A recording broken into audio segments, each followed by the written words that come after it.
Cultura Geral. Apoio UniBH. O futuro acontece no seu tempo. Provas agendadas 2020. Inscreva-se. Caixa de Assistência OAB Nova Lima. Caminho seguro para os advogados em Minas Gerais. Instituto dos Advogados de Minas Gerais. Mais de 100 anos produzindo conhecimento, igualdade, fraternidade e liberdade.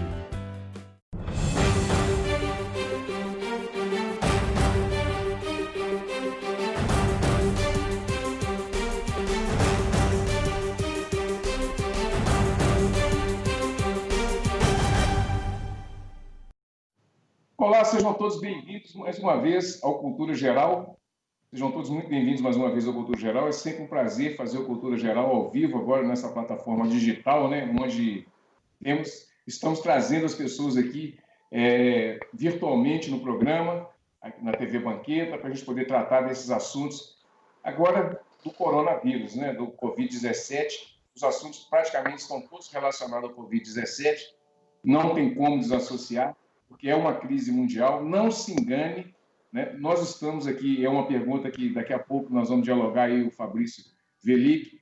Nós estamos nesse limite entre a ficção e a realidade, né? Mas nós precisamos pôr os pés fincados no chão, para que nós não percamos o caminho, né, da realidade científica que tem por aí.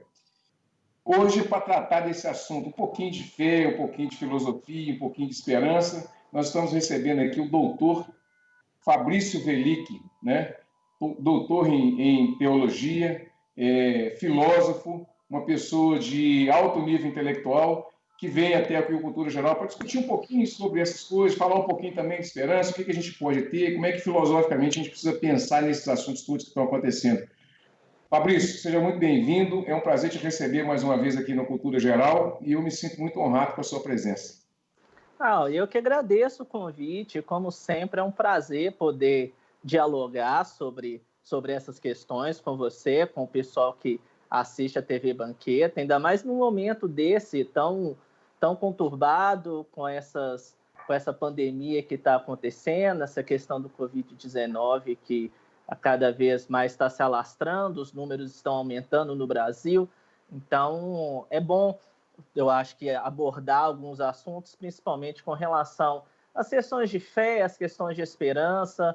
Geralmente, em momentos de desastres, em momentos de pandemia, as pessoas elas começam a se voltar muito por uma questão religiosa, por uma questão de fé. Então, eu acho que é muito interessante ter essa oportunidade e eu me sinto muito grato pelo convite. Fabrício, nós estamos vivendo, é uma pergunta que eu faço recorrentemente para todos os convidados, principalmente aqueles que estão ligados mais à aplicação do conhecimento, né? Nós estamos vivendo um limite entre a ficção e a realidade, né? Como é que você está se sentindo nesse momento e como é que você, como teólogo, né, percebe essa situação que a gente está vivendo? Bom, no primeiro momento, eu acho que toda tentativa de, às vezes, transformar isso que nós estamos vivendo em uma mera ficção, em algo que não existe, em algo que é somente uma campanha da mídia para atracar o desespero, eu acho que isso é uma postura, no primeiro momento, muito irresponsável, dado que os fatos mesmo mostram o que está acontecendo ao redor do mundo. Assim, no nosso caso, nós estamos 2 semanas atrás, né, do que está acontecendo na Europa, então a gente tem um espelho, a gente pode ver o que aconteceu anteriormente para prever o que pode acontecer aqui, o que nos dá certa vantagem com relação a isso. Então, eu acho que o momento atual é de olhar realmente a realidade, falar, olha, está acontecendo todo tipo de negação dos fatos, nesse momento ela se torna extremamente prejudicial. Como teólogo, analisando, vendo toda essa situação do ponto de vista do que isso traz, esse momento, na maioria das vezes, ele é um momento que gera muito desespero, é um momento que gera muita angústia, porque, querendo ou não, nós estamos ouvindo sobre mortes o dia inteiro, praticamente todo dia alguém está morrendo, seja no Brasil, seja ao redor do mundo, por causa do Covid-19, e por causa disso, o desespero, essa sombra de morte, né, aterroriza todo mundo, o que é natural. Todos nós, humanos, de alguma forma, nós tememos a morte justamente porque nós tememos aquilo que nós não conhecemos, né? Nós sabemos que as pessoas morrem, isso é um fato, mas nós nunca experimentamos a morte para saber como é que é. Então, como tudo aquilo que nós desconhecemos nos causa temor, eu acho que esse momento é um momento que traz isso. Então, enquanto teólogo cristão, o que eu acho que é importante é a gente sempre recobrar a questão da esperança. É a gente sempre recobrar que essa situação, de alguma forma, ela vai passar, ela é momentânea, e nós precisamos estar firmes e confiantes de que, olha, apesar disso tudo, ainda há esperança de que dias melhores virão. Eu acho que isso nos ajuda a acalmar um pouco a ansiedade, acalmar um pouco o medo que muitos de nós têm tido nesse momento. Qual que é o papel da teologia nesse momento? Eu acho que, num primeiro momento, o papel fundamental dela agora, principalmente em solo brasileiro, é ir contra todo tipo de fundamentalismo, que nesse momento também começa a surgir muito. Por exemplo, é muito comum você ouvir entre círculos evangélicos, católicos, uma ideia de que a Covid-19 é fruto do pecado, que Deus está castigando a humanidade por causa da devassidão que ela está. Então, Deus está enviando algo para matar as pessoas, para exercer o seu juízo, o que, biblicamente, teologicamente, não faz o menor sentido.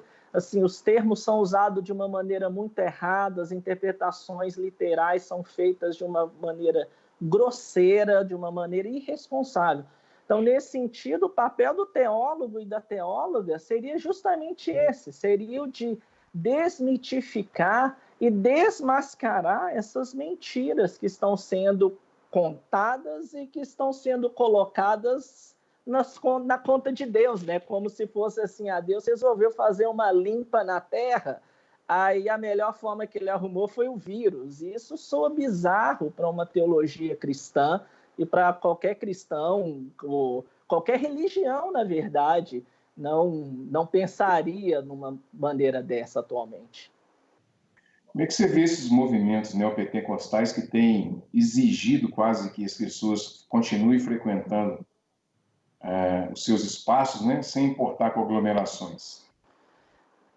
Eu acho extremamente irresponsável, na verdade, porque a gente precisa lembrar, num primeiro momento, que a maioria das igrejas neopentecostais, elas se baseiam tanto numa teologia da prosperidade, né, a ideia de que você dá algo para Deus e Deus, em compensação, te dá algo em troca. Então, nesse sentido, se exige que você dê ofertas, que você frequente determinada coisa, que você faça determinados rituais, porque isso agrada a Deus e por aí vai. E, por um outro lado, é extremamente irresponsável, porque, no momento atual, o discurso de que Deus vai salvar todo mundo, que o vírus não pega naquele que é o servo de Deus, que é muito esse discurso que nós vemos em igrejas de cunho evangélico neopentecostal, o discurso de que se alguém pegou o vírus é porque não teve fé, é porque está afastado de Deus, e aí volta naquela linha de que o vírus seria um castigo de Deus. Então, nesse sentido, a posição da igreja neopentecostal, ela se mostra uma posição muitas vezes má, com uma índole má mesmo, querendo as aglomerações, querendo que as pessoas vão para lá para dar suas ofertas, para financiar toda a estrutura que se há, e, ao mesmo tempo, eu vejo como uma atitude fruto de uma leitura fundamentalista do texto bíblico, uma leitura literal do texto, sem uma reflexão cristã, teológica e bem fundamentada de todo o arcabouço teológico que hoje nós já temos bem fundamentado, tanto no Brasil como mundialmente. A hermenêutica, nesses casos, faz muita falta? Nossa, demais! Você pode perceber que a maioria das vezes os textos bíblicos usados para justificar seja o que for, porque há uma máxima na teologia de que assim, um texto tirado do seu contexto, ele serve de pretexto para você dizer o que você quiser.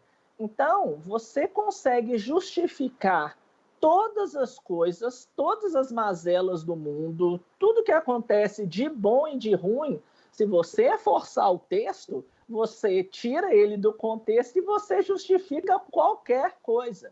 Para você ter uma ideia, nós sabemos da história, né? A Bíblia já foi usada para justificar a escravidão, foi usada para justificar o nazismo, é usada muitas vezes para justificar o racismo, é usado para N coisas. Então, há uma deficiência de interpretação enorme hoje em dia. Então, nesse caso, a teologia ela se mostra muito importante, tanto o estudo teológico como o estudo religioso, o estudo filosófico e por aí vai. Eu queria que você fizesse uma ponderação em cima da sua tese de doutorado, né? Que foi feita em cima de um livro, me parece, né? De um dos grandes teólogos do mundo, né? Você poderia contar um pouquinho para a gente, só para a gente poder orientar as pessoas que estão nos assistindo, ter um pouquinho da noção da personalidade intelectual que você é. Bom, na verdade, a minha tese ela foi baseada na teologia de um teólogo alemão chamado Jürgen Moltmann. Ele ainda é vivo, já está com mais de 95 anos já.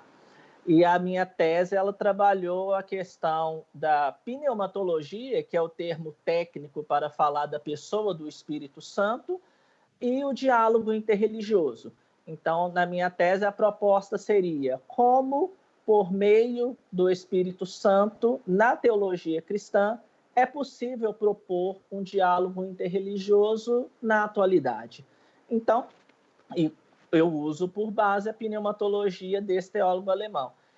Jürgen Moltmann é um grande teólogo, é talvez um dos maiores do século XX, ele é um cristão reformado, luterano, então, e ele é bastante conhecido justamente por um livro chamado Teologia da Esperança, que é até das temáticas que a gente está abordando nesse programa, que é a questão da esperança. Então, ele escreve esse livro por volta na década de 60, se eu não me engano, em 64, justamente no período que a Alemanha estava saindo do pós-guerra, né? A guerra tinha terminado em 45, então estava num momento de recuperação e ele percebeu o povo alemão bastante desmotivado, bastante assim, o que seria muito natural, né? Você acabou de perder uma guerra e seu país está todo destroçado.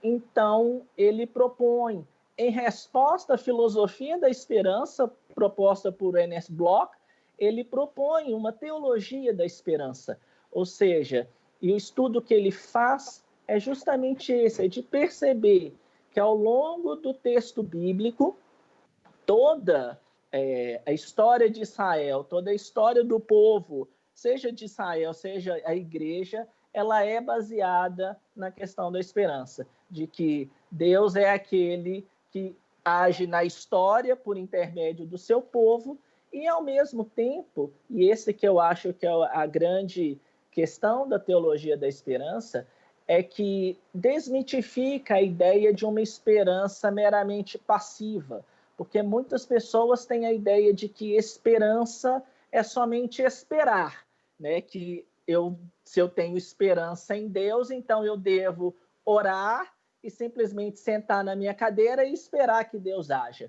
Mas uma das características desse estudo de Moltmann foi mostrar que, ao longo do texto bíblico, a esperança do povo de Israel e, consequentemente, a esperança cristã, que é fruto direto dessa esperança bíblica do povo de Israel, ela não é uma esperança passiva. Muito pelo contrário, ela é uma esperança que age no mundo, de maneira que, uma vez que se crê que, no caso da esperança cristã, na ressurreição dos mortos, que haverá novos céus e nova terra onde habita a justiça, essa esperança gera em nós, deve gerar em nós, uma ação efetiva no mundo, uma ação de transformação da nossa realidade, como que indicando aquilo que o reino de Deus há de ser em sua plenitude no final de todas as coisas. Então, a teologia da esperança de Moltmann segue nesse caminho. E aí, logicamente, com base todo no estudo bíblico e teológico. Então, a minha tese, ela baseia-se não tanto na questão da teologia da esperança, mas mais na questão do Espírito Santo e do diálogo interreligioso propriamente dito, que claramente estão interligados, porque você só vai propor um diálogo interreligioso da maneira cristã, porque você tem a esperança de que a vontade de Deus é que haja uma comunhão entre as religiões, né? Não no sentido de uma religião universal, porque isso também não faria o menor sentido, mas a coexistência das religiões, uma convivência pacífica entre as religiões, sem os seus fundamentalismos e sem as suas guerras religiosas que nós conhecemos muito bem, infelizmente. Então, em linhas gerais, a tese trabalhou essa questão, entendeu? Então, foi um trabalho muito... Eu, sinceramente, gostei muito de ter pesquisado a temática. Foi recebido por ele, né? Que foi uma raridade, né? Sim, esse ponto foi muito importante. Eu tive a oportunidade, durante o período que eu estudei em Leuven, de poder visitá-lo na sua casa, na Alemanha, e conversar com ele a respeito da tese, ouvir algumas ponderações dele, algumas dicas que ele deu sobre a tese, bem como depois, no término, quando eu defendi, fui aprovado, eu enviei a tese para ele, ele me retornou, me parabenizando pela tese. Então, isso é muito raro, você poder fazer uma tese sobre utilizando determinado autor e receber dele um feedback positivo. Então, isso me alegrou demais e deu mais uma chancela no trabalho. Felipe, ontem e nesses dias para trás, por que eu fiz esse recorte? Porque nós fizemos o programa de ontem com dois mestres, né, do direito, um do direito tributário, dois doutores, né, do direito tributário e do direito internacional privado. E é unânime isso no ramo do direito, principalmente das pessoas que estão mais ligadas a esse estudo mais científico, e nós estamos vivendo um cenário de guerra. E nós vamos precisar muito da teoria da esperança, da teologia da esperança, depois que passar essa fase do Covid-19, nós teremos que reconstruir, não só o Brasil, mas o mundo inteiro, né?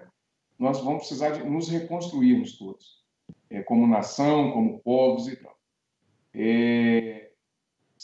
Baseado na teologia da esperança, o que a gente pode já pensar numa reconstrução humana disso tudo que a gente está vivendo, com esse reencontro com a gente mesmo, né? A gente, quase 3 trilhões de pessoas, né? Confinadas em casa, praticamente obrigada a conviver com os seus, né? Conviver em família, reviver problemas familiares, conviver com as pessoas e tal. Como que a gente pode pensar, isso a gente pode começar a pensar e a discutir uma nova forma de encaixar aí a teologia da esperança como o renascimento de uma nova sociedade? Eu acredito que, num primeiro momento, essa situação de confinamento, pelo menos a esperança que eu tenho é que depois ela nos torne, depois que passar, nós possamos ser mais humanos do que nós temos sido até agora. Porque, querendo ou não, nós sabemos que essa pandemia ela coloca em xeque diversos valores do mundo ocidental, né? Principalmente uma questão de uma economia neoliberal, uma economia individualizada, a preocupação do indivíduo sobre todas as outras coisas. E o que essa pandemia está se revelando é que, olha, esse sistema econômico, da forma como o mundo está organizado, ele não dá conta de suprir as necessidades no momento de crise. Então, num primeiro momento, a primeira esperança que eu tenho é justamente essa, de que após isso nós sejamos mais humanos, nós estejamos mais atentos de que cada um precisa um do outro, porque é outro ponto interessante que essa pandemia revela, né? O fato de eu me preocupar somente em não pegar o vírus não é suficiente. Eu preciso preocupar, por isso do isolamento, né? Eu preciso preocupar que outras pessoas não peguem o vírus, porque também não adianta nada eu não pegar o vírus e o meu vizinho pegar o vírus, porque, consequentemente, eu vou pegar o vírus da mesma forma. Então, nesse sentido, essa humanização da sociedade, eu acho que é um dos grandes ensinamentos que isso traz no primeiro momento. No segundo momento, né, quando você fala da questão de uma reconstrução da sociedade, de uma reconstrução das formas de organizações sociais, eu acho que, nesse sentido, a teologia como um todo, e não somente a teologia cristã, porque eu acho que é importante frisar esse ponto. Não é somente a teologia cristã que se preocupa com essas coisas. Não é somente a teologia cristã que está pensando a questão da esperança. O budismo também está, a religião islâmica também está. Nós falamos mais de uma teologia cristã porque nós estamos num país majoritariamente cristão. Então, às vezes, tem mais sentido para nós falarmos de uma teologia cristã. Então, nesse sentido, eu acredito que a teologia, no caso cristã, ela pode cooperar muito justamente porque os valores humanos é algo presente numa teologia cristã. E a esperança que nos move de sermos semelhantes a Jesus, de andar como ele andou, de propor a comunidade como ele pensou que ela deveria ser, né? Um amando o seu próximo como a você mesmo, não fazendo ao outro aquilo que você não gostaria que fizesse a você. Então, nesse sentido, há um fundamento muito propício para uma criação de uma nova comunidade humana a partir dessa proposta cristã, que também se encontra em outras religiões, claro. Como é que a filosofia entra nessa situação, nessa confusão toda que a gente está vivendo? Eu acho que, num primeiro momento, como eu lembro que eu já tinha falado da outra vez, na primeira conversa que a gente teve há alguns meses, a pergunta sobre a filosofia, e é interessante que eu lembro de ter falado que a filosofia ela nasce pelo se espantar diante do mundo, né? Eu acho que esse é o primeiro ponto, né? A filosofia nasce assim, você olha para o mundo e fala, meu Deus, o que é isso que está acontecendo? E a partir daí você propõe uma reflexão, propõe uma explicação racional a respeito daquilo que está acontecendo. Então, nesse sentido, eu acho que a contribuição da filosofia ela é muito grande para a atualidade, principalmente por questões, por exemplo, no caso hoje, as questões éticas estão em voga, né? Por exemplo, você tem que escolher entre... Pode chegar num ponto, como chegou na Itália, que você tinha que escolher quem vai morrer, quem é mais digno do respirador, quem tem o privilégio de ter um respirador e outro não. Isso é uma questão ética, né? Assim, por que o mais velho deve morrer para o mais novo viver? E por aí vai. Algo que em outras culturas, por exemplo, se você pega o texto de Eclesiastes, por exemplo, o autor mesmo ele vai dizer, olha, é melhor que os novos morram do que os velhos, porque os novos ainda não viram o mal do mundo, entendeu? Então, tipo assim, há diferentes perspectivas a respeito disso, e nesse sentido, eu acredito que a filosofia ela traz uma importância, tem uma importância muito grande, justamente porque é ela a responsável por pensar as questões que virão, seja as que estão acontecendo agora, as questões éticas que estão acontecendo, as questões geográficas, as questões de sentimento, tudo isso que está acontecendo cabe uma reflexão filosófica. Então, o papel dela é inestimável, com certeza. A filosofia desafia... eu tenho que fazer essa pergunta. A filosofia ela desafia pessoas limitadas? Eu acho que sim, sempre. Na verdade, todo saber ele desafia as pessoas de alguma forma que não o querem, né? Porque é muito fácil nós vivermos no nosso conforto e com convicções que nós temos, né? Rubem Alves ele já falava que as convicções são os piores demônios que nós podemos, né, ter conosco, justamente porque quando você está convicto de alguma coisa, é muito difícil alguém te convencer do contrário. E aí a máxima de que se a verdade está do meu lado, eu não preciso ouvir o outro, se torna extremamente prejudicial. Então, uma vez que a filosofia, né, ela é uma disciplina que tem como base o questionamento, né, o perguntar a respeito das coisas, então é lógico que isso vai gerar um incômodo nas pessoas que são convictas. Tanto que você pode ver que realmente isso acontece. As pessoas que são super convictas, super certas a respeito das coisas, quando são deparadas com questões filosóficas ou até mesmo questões teológicas, elas se veem como se fossem assim, ultrajadas mesmo. Assim, você está me afrontando. Então, com certeza, é certo. Se a pessoa tem convicção demais, é um problema. Como é que você vê, por exemplo, essa situação hoje que a gente tem, e aí nada partidário, obviamente, mas você tem um chefe de Estado, acho que é o único do mundo, né? Ainda estava um tempo ainda com a companhia do presidente do México, mas agora está isolado, sozinho, com essa situação de negacionismo, não só dos fatos, mas da ciência, né? E confunde a opinião pública. Ora diz uma coisa, o ministro dele fala outra coisa. Como é que você vê essa situação toda?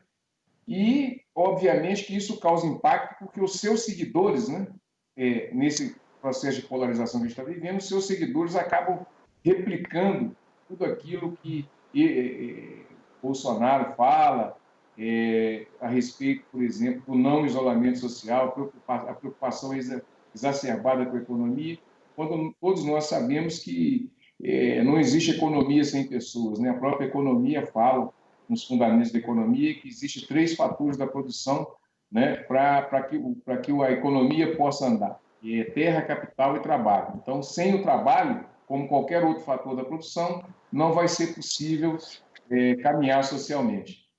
E isso, quando é colocado em xeque, a pessoa não tem domínio, pelo menos básico disso, ela começa a fantasiar determinadas coisas. É um desafio, Fabrício?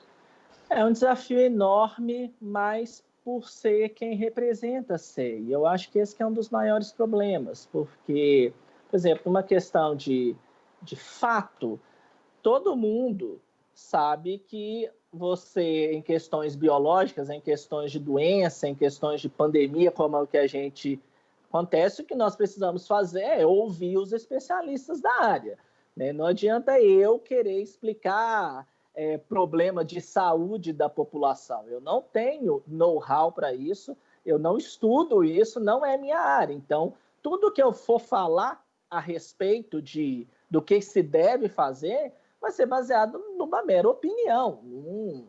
O que eu preciso buscar é, olha, o que os especialistas da área estão falando a respeito disso.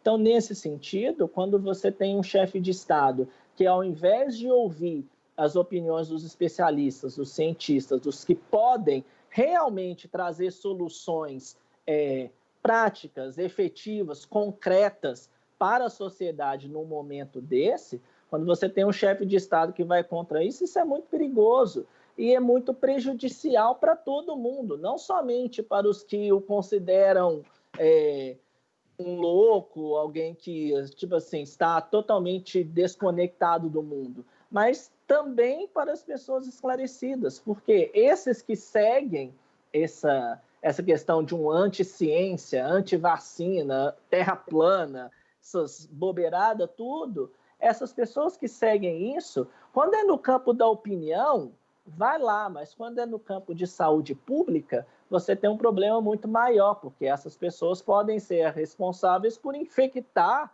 outras milhares de pessoas. Então, aí nós temos um problema muito sério e um problema de responsabilidade mesmo, responsabilidade social, não tentar e não ouvir a parte técnica, os cientistas, as recomendações dessa parte, é uma atitude irresponsável. e deveria ser punido isso, né? Os órgãos de governo, o STF e tudo mais, deveriam estar mais atentos a essa questão, que isso gera um problema social muito grande e é um crime, né? Na verdade, quando todos os cientistas estão falando fique em casa, você falar saia para a rua, entendeu? Isso é levar as pessoas para a morte. Então, isso, a meu ver, é uma atitude muito irresponsável. Fabrício, passa rápido, tá vendo? Para a gente encerrar, fé e esperança. Fé e esperança são duas coisas totalmente conectadas, né? Porque a nossa esperança, no caso, eu vou falar da perspectiva cristã, né? A esperança cristã, ela é baseada na fé de que, assim como Cristo ressuscitou, então a morte não tem mais a última palavra sobre a humanidade. Então, esse é o cerne da esperança cristã. Então, a esperança cristã, ela se baseia na fé de que Cristo ressuscitou. Então, as duas coisas, elas estão totalmente conectadas.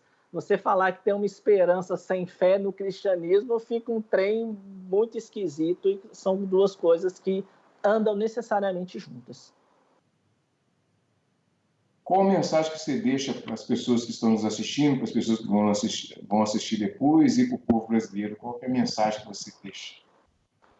Bom, no primeiro momento, fiquem em casa. Sim, não saiam.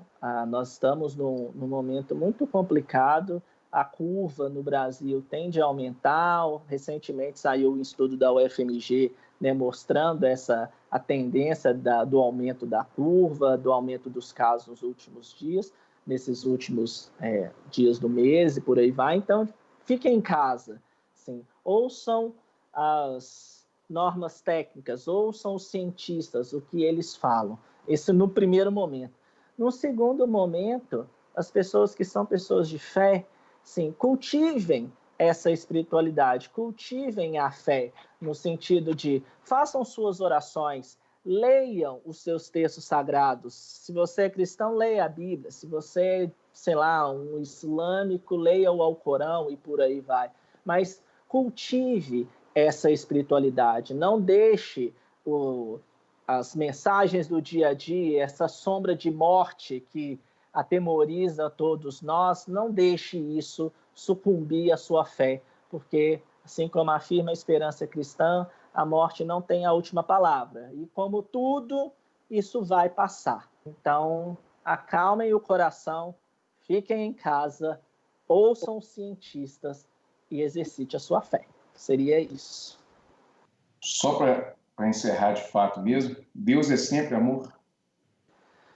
Na perspectiva cristã, Deus é amor, de maneira que é um critério até, eu considero um critério até mesmo de discernimento a respeito para um cristão saber se algo vem de Deus ou se ele não vem de Deus. Se há amor, só pode vir de Deus, porque todo amor vem de Deus. Se não há amor, não vem de Deus. Então, talvez essa categorização que João faz, né? Está em 1 João, que Deus é amor. 1 João 4:8, se alguém depois quiser conferir, está lá, que diz, Deus é amor. Então, tudo aquilo, e esse é o parâmetro para todas as coisas de fé, né? Da fé cristã. Tudo aquilo que é em amor só pode ser feito em Deus. E tudo aquilo que não é em amor, seja o que for, até as boas ações, se não são feitas em amor, não procedem de Deus. Então, isso é um ponto, assim, nefrálgico da fé cristã, o fato de que Deus é amor. Com certeza. Fabrício, muito obrigado, foi um prazer a gente conversar bater esse papo super interessante, né? Eu acho que para acalmar as pessoas um pouco também, porque está muito pesado o clima, né? As pessoas estão dentro de casa, então um bombardeio muito grande. Então, falar um pouco do que a gente precisa ouvir de fé, de esperança, né? De abstração também do pensamento é muito importante. Muito obrigado pela sua presença, foi um prazer muito grande falar com você, viu? Eu digo mesmo, muito obrigado pelo convite, é sempre um prazer poder participar do programa, poder falar e conversar sobre essas questões que eu particularmente acho muito bacana, né? Como já deu para perceber, eu geralmente me empolgo falando sobre essas questões. Então, é um prazer, estou sempre à disposição. Tá, joia. Gente, chegamos ao final do programa Cultura Geral. Um grande abraço e amanhã estaremos de volta com mais um programa. Até amanhã, se Deus quiser.